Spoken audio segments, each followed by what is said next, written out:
함께하기를 주의 이름으로 축원합니다. 사람은 누구나 고난을 당하죠. 신앙생활도 마찬가지입니다. 신앙의 생활하다가 한 번쯤은 시험이 올 때가 있어요. 그때 그 위기를 어떻게 이기느냐가 대단히 중요하죠. 이런 말이 있어요. 고난은 하나님이 감추어 놓은 축복이다 라고 하는 말입니다. 고난을 당할 때는 힘들어요. 그런데 그 고난을 통해서 얻어지는 유익이 있어요. 그 고난을 당하면 힘들지만은 이 고난이라고 하는 것이 우리의 믿음을 단단하게 한다는 거예요. 또 하나는 고난이 힘들지만은 그 고난을 당하면 그 고난을 통해서 하나님을 더 깊이 만나는 은혜를 체험하게 된다는 거예요. 그게 고난이 갖는 유익이에요. 여러분 시편을 보면 시편이 1편에서 150편까지가 있는데 대다수의 시편의 내용이 어떤 내용으로 되어 있냐면 고난 속에 지은 시예요. 그게 대다수의 시편의 내용입니다. 고난을 당할 때 그 고난 속에 얻어지는 그 영적인 그 깊은 은혜를 시로 표현한 것이 시편이에요. 또 고난을 당할 때 우리의 믿음, 우리의 신앙이 어떤 수준에 있는가라고 하는 것을 고난을 통해서 알 수 있어요. 학생들이 평소에 공부를 잘하는지 못하는지를 우리가 평소에는 잘 알지 못해요. 그런데 시험 때가 되면 공부를 잘하는지 아니면 못하는 학생인지를 알 수가 있어요. 신앙도 마찬가지예요. 평상시는 저 사람의 믿음이 좋은지 신앙이 좋은지 잘 몰라요.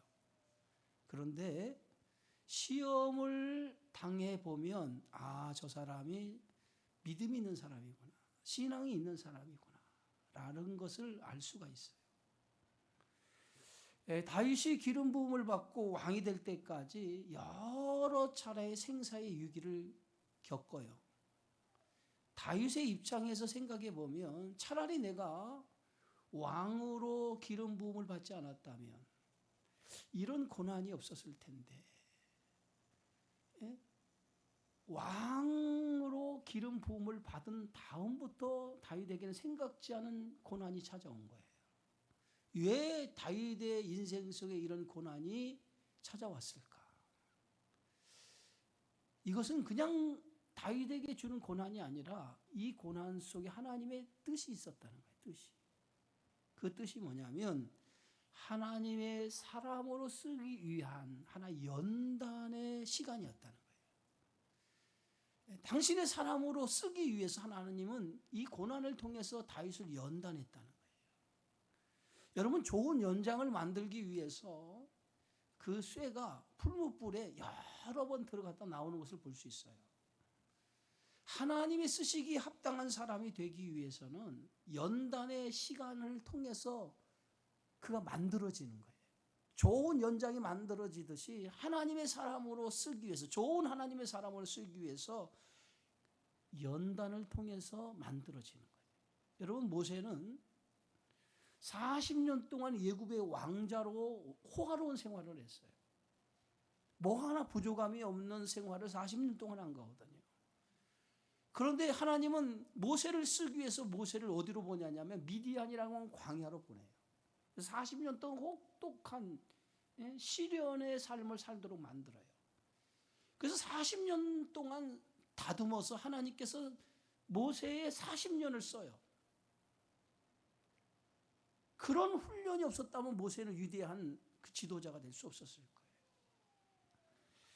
여러분 사울 왕의 다윗이 남아 라요스에 있다라고 하는 첩보를 받고 다윗을 잡으려고 세 차례에 걸쳐서 군사를 보내서 다윗을 잡아 죽이려고 합니다. 그런데 그때마다 하나님의 영이 군사들에게 임하지요. 그래서 그 군사들이 다윗을 잡으려는 목적을 잃어버리고 예언을 하기 시작합니다. 그래서 다윗을 잡지 않아요. 세 차례에 걸쳐서 군사를 보냈는데 군사들이 다 하나님의 영이 붙잡히게 되어지죠. 그러니까 이제는 사울이 직접 다윗을 잡으려고 군사를 이끌고 다윗이 있는 나만 아요스로 옵니다. 그런데 하나님의 영이 이번에는 사울에게 또 임해요. 그래서 사울이 하나님의 영이 임하기 시작하니까 걸어가면서 예언을 하고, 예? 심지어는 옷을 벗은 채 하루 밤낮으로 벗은 몸으로 누워 있으면서 왕의 채통을 잃어버린 채 누워 있어요. 다윗을 죽이려고 할 때마다 하나님께서 다윗에게 피할 길을 내어 주어서 다윗을 지켜줘요. 여러분, 여러분의 인생을 여러분이 지킨다고 생각하면 큰 오산입니다. 우리가 지키는 게 아니라 하나님이 지켜주는 거예요. 다윗의 인생에서 여러 차례 생사의 위기를 경험하지만은 그 생사의 위기 때마다 누가 건져주냐면 하나님이 건져주고 하나님이 지켜줘요. 오늘 성경의 말씀 20장에 보면 다윗이 라마 라옅에서 도망하여라고 1절에 이렇게 말하고 있어요.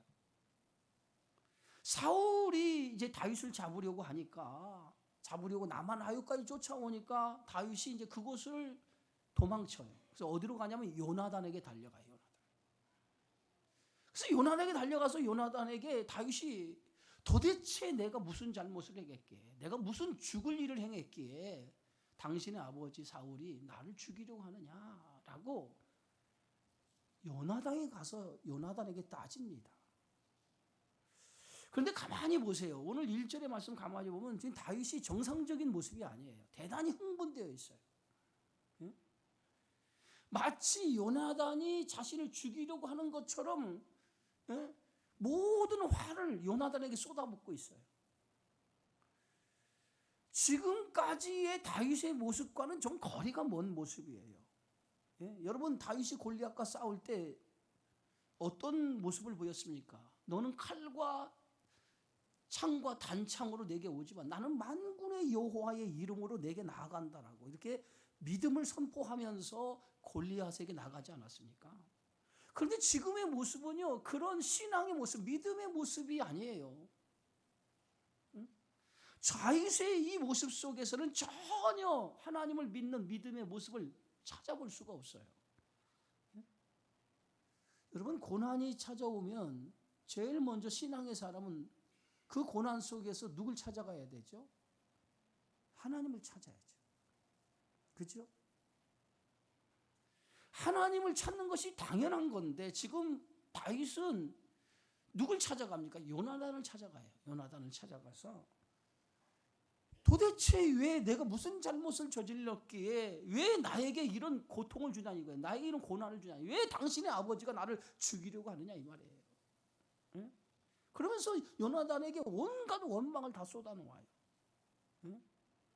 지금 다윗의 이런 모습은요, 다윗이 시험이 든 거예요. 시험이. 우리도 믿음 생활하다 시험이 든 것처럼 다윗의 신앙에 영적으로 시험이 찾아온 거예요. 응? 영적으로 아주 나약한 상태에 놓여져 있다라고 보면 돼요. 시험이 오면 제일 먼저 하나님을 찾아야 되는데 다윗은 지금 요나단을 찾아가서 요나단에게 묻고 있는 거예요. 이게 어떤 모습? 전형적인 시험 든 사람의 모습이에요. 시험이 들면 그 문제를 하나님 앞에 나와서 하나님 앞에 던져놔야 되는데 사람을 찾아가서 인간적인 방법으로 그걸 해결하려고 한단 말이에요. 이 인간의 모습이거든요. 응? 지금 다윗이 요나단에 찾아가서 요나단에게 지금 자기의 지금 억울함을 하소연하는 거예요. 그런데 이때 요나단이 참 좋은 친구라고 하는 것을 우리가 알 수가 있어요. 좋은 친구란 어떤 친구가 좋은 친구입니까? 내가 신앙이 흔들리고 믿음이 흔들릴 때 그때 나를 신앙 가운데 하나님의 말씀으로 인도해 주는 사람이 좋은 친구예요. 네? 여러분 신앙생활에서 가장 좋은 친구가 어떤 친구냐? 여러분이 어려움을 당할 때 그 어려움 가운데에 믿음으로 신앙으로 인도해 주는 사람이 좋은 친구란 말이에요. 근데 요나단은 지금 어떤 친구냐면 지금 다윗이 시험이 든 거예요. 영적으로 아주 나약해진 거예요. 이 나약해졌을 때에 다윗이 요나단을 찾아와서 막 온갖 불평을 다 드러놓고 정말 영적으로 나약한 모습을 보이지 않습니까? 그럴 때에 요나단이 다윗에게 위로해줘요. 다윗을 위로해준다고. 뭐라고 말씀하냐? 오늘 성경 말씀을 보니까 이렇게 얘기해요. 결단코 내가 죽지 아니하리라. 결단코 내가 죽지 아니하리라. 두려워서 지금 막 흥분해가지고 지금 다윗이 요나단을 향해서 원망을 쏟아놓을 때 요나단은 그 다윗이 하는 얘기를 다 들으면서 결단코 내가 죽지 아니라 이렇게 얘기를 해요. 그러면서 요나단이 내 아버지는 나에게 알리지 않고 이런 일을 행하시는 분이 아니라고 이렇게 얘기를 하죠. 응? 그랬더니 다윗이 그 요나단의 얘기를 듣고 너와 내 사이를 너희 아버지가 가장 잘 알기 때문에 너에게 나를 죽이려고 하는 사실을 알리지 않고 나를 죽이려고 3차례나 군사를 보내고 또 자신이 직접 와서 나를 죽이려고 했다라고 하는 사실을 알려주죠. 그때 요나단이 그 다윗의 얘기를 듣고 이렇게 얘기합니다. 내가 너를 위해서 무슨 일이든 하겠다. 너의 생명을 위한 일이라면 내가 너를 위해서 무슨 일이든 하겠다라고 요나단에게 약속을 합니다. 그게 4절이에요. 응?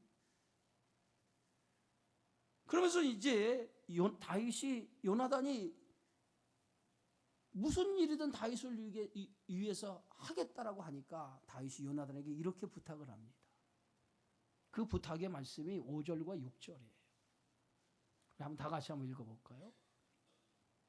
다윗이 요나단에게 이르되 내일은 초하루인즉 내가 마땅히 왕을 모시고 앉아 식사를 하여 할 것이나 나를 보내어 셋째 날 저녁까지 들에 숨게 하고 내 아버지께서 만일 나에 대하여 자세히 묻거든 그때 너는 말하기를 다윗이 자기 성읍 베들레헴으로 급히 가기를 내게 허락하라 간청하여 싸우니 이는 온 가족을 위하여 거기서 매년제를 드릴 때가 되민이다 하라. 다윗이 요나단에게 뭐라고 얘기하냐면 내일이 초하루인데 초하루가 되면 3일 동안 예배를 드리고 가족들이 모여서 식사를 하게 되는 자리에 내가 그 자리에 참여하지 않겠다는 거예요. 내가 그 자리에 참여하지 않겠다는 거예요. 그러면 식사 자리에 가족들이 모이는 식사 자리에 참여하지 않으면 사울 왕이 왜 다윗이 이 자리에 없느냐고 물을 것이라는 거예요. 그때에 네가 이렇게 얘기하라는 거예요. 매년제를 드리기 위해서 베들레헴 고향에 갔다라고 나에게 부탁을 해서 매년제를 드리기 위해서 고향에 가겠다고 부탁을 해서 내가 허락해서 다윗이 지금 이 자리에 없다라고 얘기해 주라는 거예요. 이 매년제라는 게 뭐냐면 매년 가족들이 1년에 한 번씩 하나님 앞에 제사를 드리는 날이에요. 그래서 매년제가 되면 1년에 한 번씩 가족들이 예배 드리는 날을 선정해서 그날에 자기 고향에 가서 가족끼리 예배를 드리거든요. 그러니까 지금 다윗이 요나단에게 내가 지금 초하루가 되면 가족들이 모여서 식사하는 이 3일 동안 식사 자리에 내가 참여하지 않을 테니 사울이 너에게 묻거든 매년제를 드리겠다라고 고향에 가겠다고 해서 내가 허락해서 보냈다고 얘기해라. 그렇게 말을 하는 거예요. 응? 그래서 내가 식사 자리에 내가 참여하지 않은 것 때문에 사울이 화를 내지 않으면 그것을 좋게 여겨서 화를 내지 않으면 사울이 나를 죽이려고 하지 않는 것으로 내가 간주하겠다.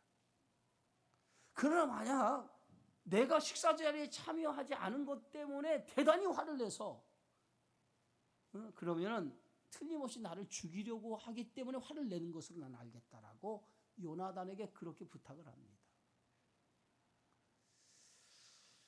여러분 요나단과 다윗은 서로 생명을 함께 나누는 사이 아닙니까? 그래서 요나단과 다윗이 부탁을 하고 요나단과 다시 한번 언약을 맺었어요.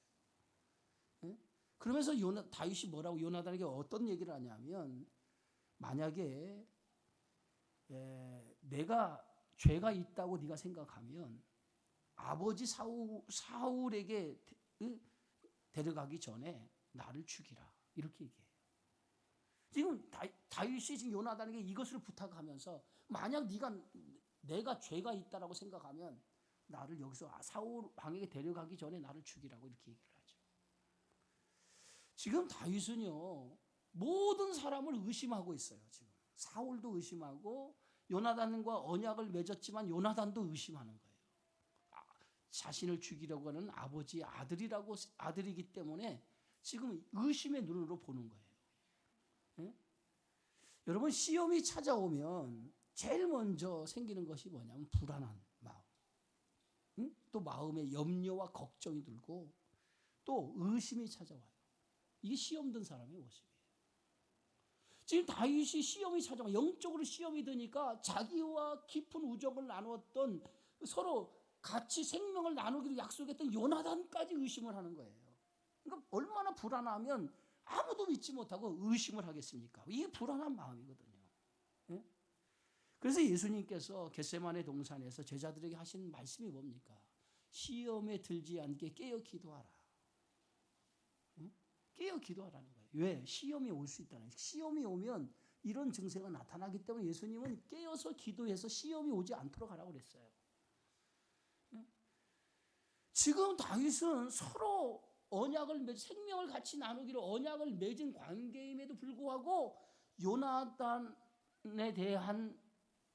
요나단에 대해서도 의심이 들기 시작한 거예요. 그랬더니 요나단이 다윗의 말을 듣고 이렇게 얘기합니다. 9절이에요.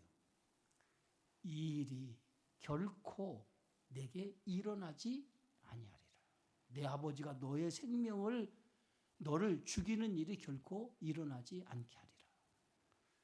요나단은 다윗에게 뭐예요? 자기를 의심하는 요나단에게 그 확신을 줘요. 다윗에게 확신을 줍니다.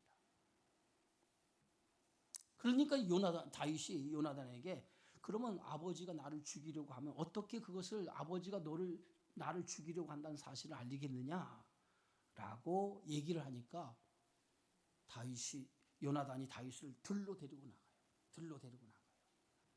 내일이나 모레 내가 아버지의 의향을 잘 살펴서 너에게 알려줄 텐데 내가 그때에 아버지의 의향이 어떤 의향을 가지고 있는지 정확하게 알아서 너에게 알려주겠다라고 하나님의 이름으로 약속을 합니다.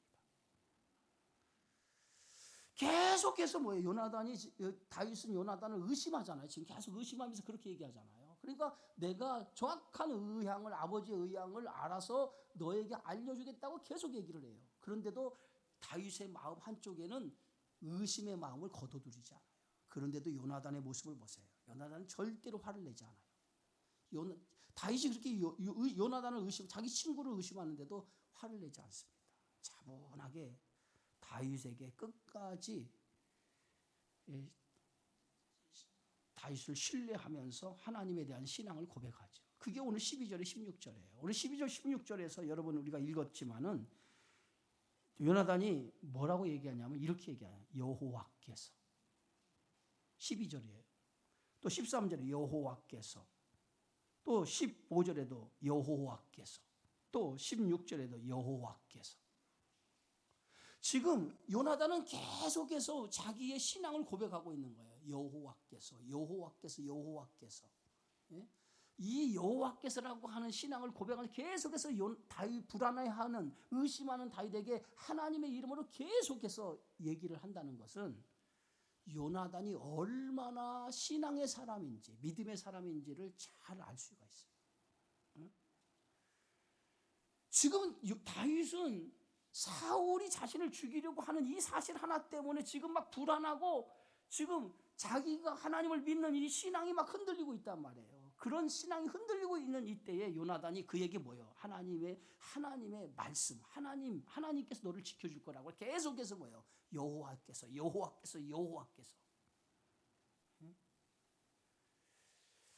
여러분 신앙생활 할 때 우리가 이렇게 신앙이 막 흔들리고 요동칠 때에 우리를 붙잡아주는 이런 사람 하나 있으면 얼마나 좋겠습니까? 그죠? 내가 신앙이 막 흔들릴 때 요동할 때 나를 붙들어주는 사람, 요나단과 같은 사람, 그런 사람이 여러분 있으면 얼마나 좋겠어요. 그런 사람이 돼야 돼요.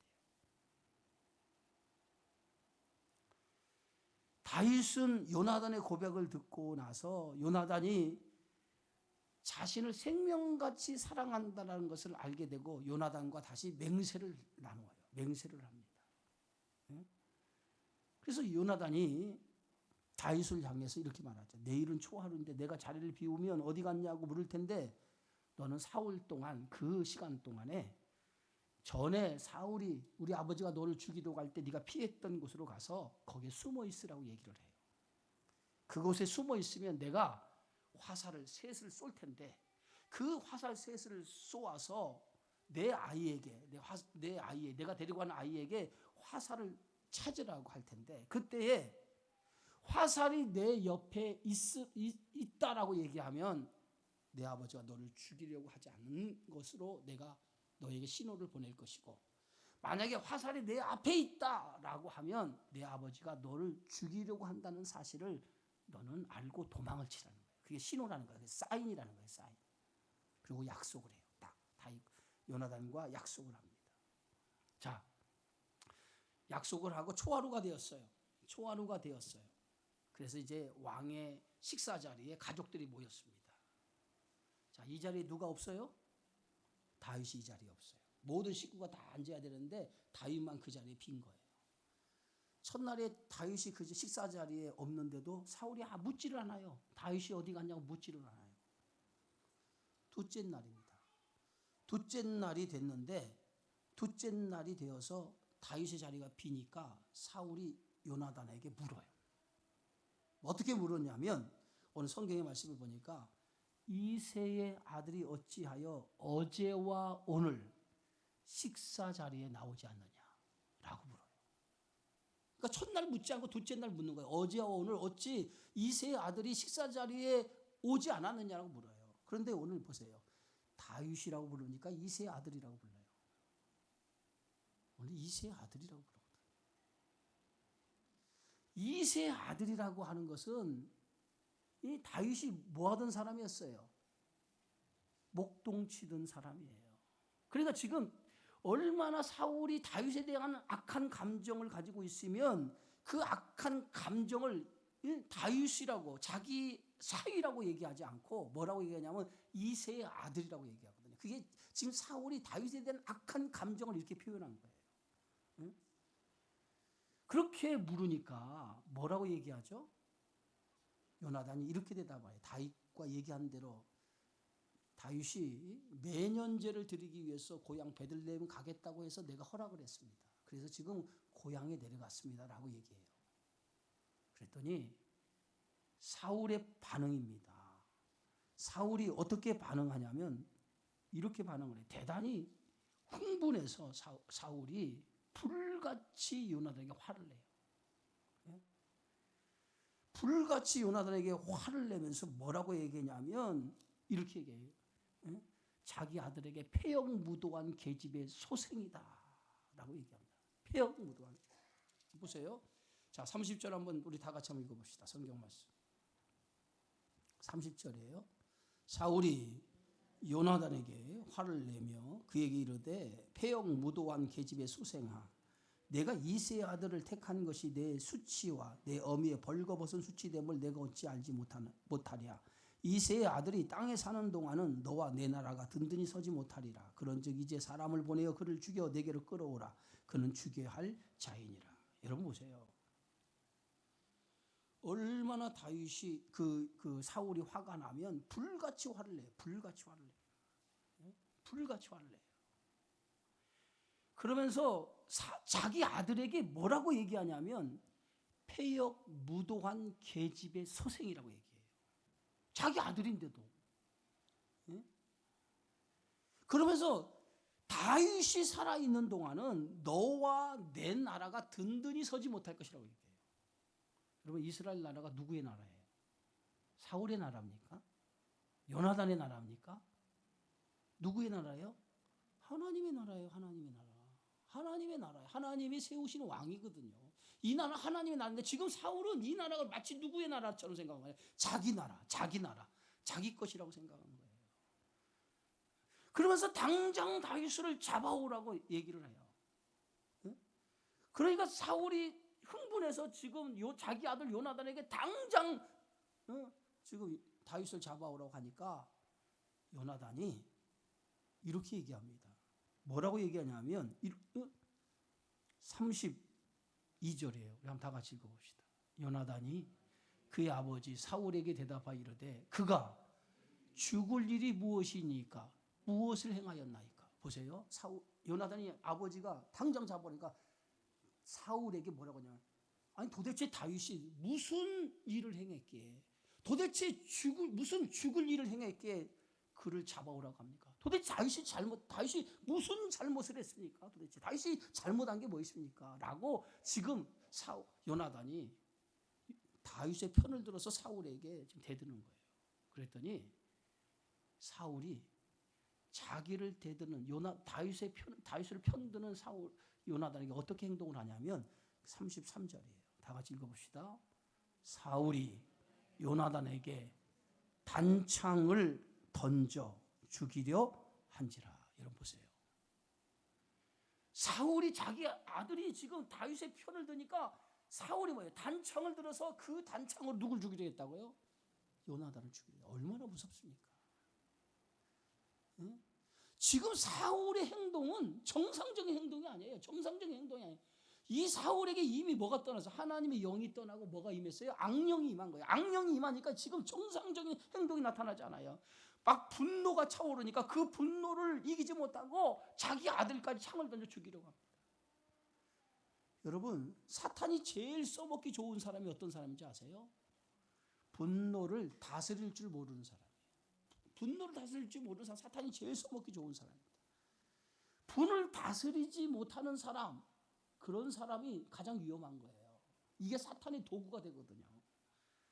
분을 다스릴 줄 아는 사람이 바로 믿음의 사람입니다. 믿음의 사람은요, 내가 분이 나도 화가 나도 그걸 다스릴 줄 아는 거예요. 믿음으로, 신앙으로 다스릴 줄 아는 사람이 그게 신앙의 사람이에요. 모세는요, 오늘 성경 민수기에 보면 모세는 온유함이 지면의 모든 사람보다 더하더라고 그래서 실제 모세가 온유한 성품의 사람이냐? 그렇지 않았어요. 그런데 모세가 온유한 사람이 될 수 있었던 것은 그가 하나님의 말씀으로 신앙으로 믿음으로 길들여졌기 때문에 그가 온유한 사람이 된 거예요. 우리가 순간순간 분을 잘 내는 사람의 뭐냐면 하나님의 말씀으로 다듬어지지 않았기 때문에 그런 거예요. 다윗의 문제로 자기 아버지가 흥분하고 요나단을 창으로 던지려고 하는 그 모습을 보고 그리고 다윗을 죽이려고 한다는 이 사실을 요나단은 알게 된 겁니다. 그래서 요나단은 그날부터 음식을 먹지 않아요. 음식을 먹자. 우리 성경 말씀 34절 한번 또 읽어봅시다. 심히 노하여 식탁에서 떠나고 그 달의 둘째 날에는 먹지 아니하였으니 이는 그 아버지가 다윗을 욕되게 하였으므로 다윗을 위하여 슬퍼하며. 얼마나 요나단이 다윗을 정말 생명을 나누는 생명처럼 사랑했으면 아버지가 다윗을 죽이려 한다는 그것을 알고 식음을 전폐하면서 다윗을 위해 슬퍼하며 애통했다고 성경은 기록하고 있어요. 셋째 날이 되었어요. 드디어 셋째 날이 되자 요나단이 작은 아이를 데리고 어디로 나갑니까? 다윗과 정한 시간에 들로 나가요. 들로 나가서 이제 아이에게 뭐라고 얘기하냐면 달려가서 내가 쏘는 화살을 찾으라고 얘기합니다. 그리고 나서 아이가 달려나가니까 요나단이 화살을 쏘요. 몇 개 쏘요? 셋을 쏜다고 그랬잖아요. 화살을 쏘요. 그러니까 아이가 막 달려가서 화살을 찾아가지고 이제 돌아오게 하는데 뒤에서 요나단이 소리를 칩니다. 그 아이에게 소리를 치는데 뭐라고 소리냐면 화살이 내 앞에 있다라고. 화살이 내 앞에 있으니 화살을 주워가지고 오라고 이렇게 소리를 쳐요. 분명히 요나단과 다윗이 사인을 했잖아요. 어떤 약속을 했어요? 화살이 내 옆에 있으면 무슨 신호? 아버지가 너를 죽이지 않는다는 신호고, 화살이 내 앞에 있다라고 하면 아버지가 너를 죽인다는 신호라고 이미 약속을 한 거거든요. 화살을 던졌는데 아이에게 뒤에 소리치기를 화살이 어디에 있다고요? 옆에 있어요? 앞에 있어요? 네 앞에 있으니 이 얘기는 지금 다윗이 어디서 지금 거기에 숨어서 이 소리를 듣고 있는 거예요. 사살이 앞에 있다라고 하는 그 소리를 듣는 순간에 다윗이 숨어서 뭐 또 사울이 나를 죽이려고 하는구나 라고 하는 사실을 알게 된 거예요.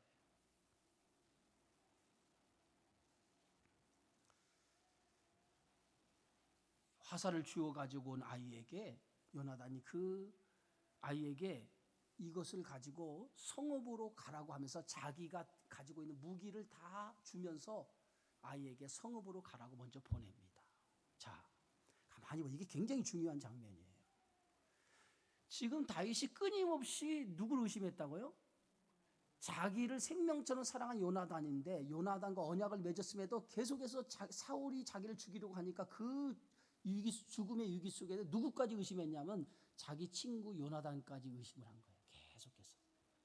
그런데도 요나단 끝까지 다윗에게 의심을 거둬들일 수 있도록 자기 믿음으로 계속해서 그에게 뭘 보여줘요? 자기 우정을 보여줘요. 그런데도 그 한켠에 다윗의 마음에는 뭐가 있어요? 다윗을 의심하는 마음이 거둬들이지 않는 거예요.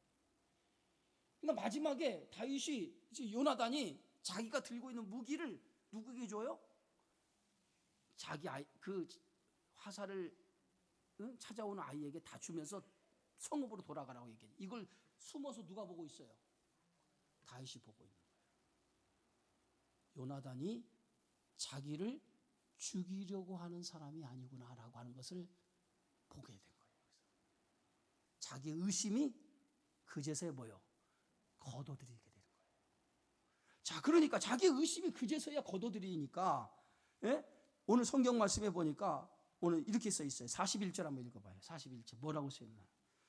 아이가 가매 다윗이 곧 바위 남쪽에서 일어나서 땅에 엎드려 3번 절한 후에 서로 입 맞추고 같이 울되 다윗이 더욱 심하더니 아이가 가자마자 다윗이 숨어 있는 곳에 일어난 거예요. 그러면서 뭐예요? 땅에 엎드려 누구에게 절해요? 요나단에게 3번 절했다는 거예요. 땅에 엎드려 3번 절하고 나서 서로 입을 맞췄다는 거예요. 서로 정을 나누면서 울었다는 거예요. 울었다는. 근데 어떻게 울었어요?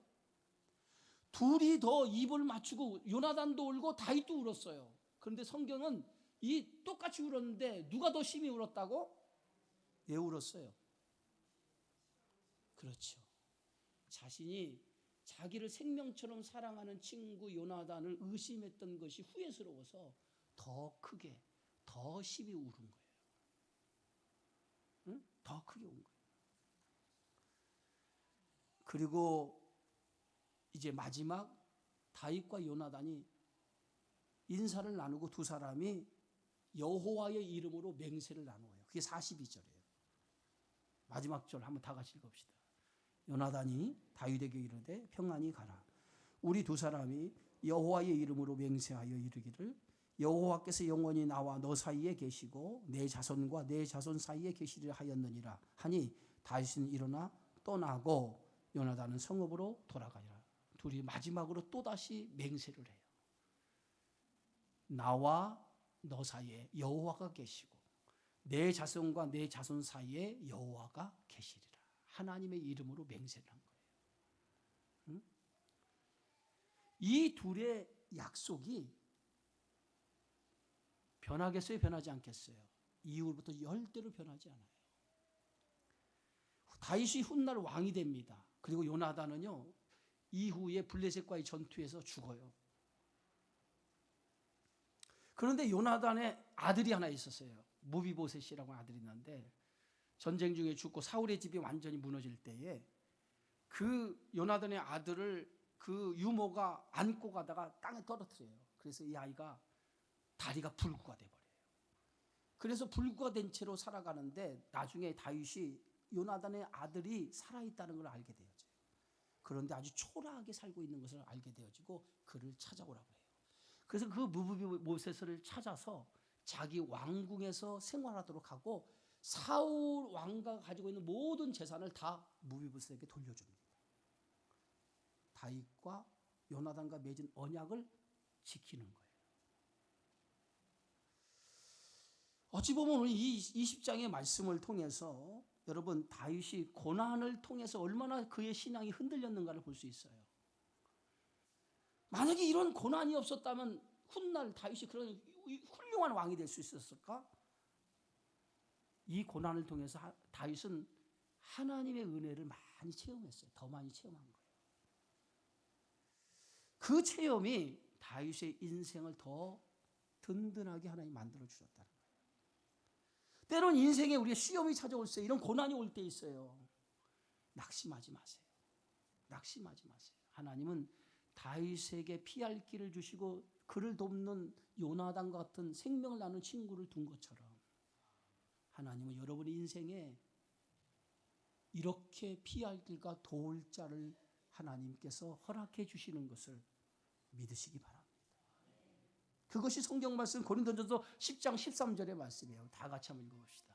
사람이 감당할 시험 밖에는 너희가 당한 것이 없나니 오직 하나님은 미쁘사 너희가 감당하지 못할 시험 당함을 허락하지 아니하시고 시험 당할 즈음에 또한 피할 길을 내사 너희로 등이 감당하게 하시느니라.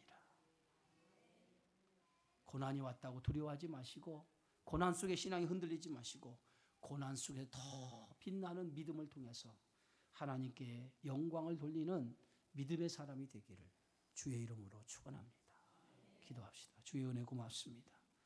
고난 속에 다윗의 믿음이 흔들렸지만은 그의 생명을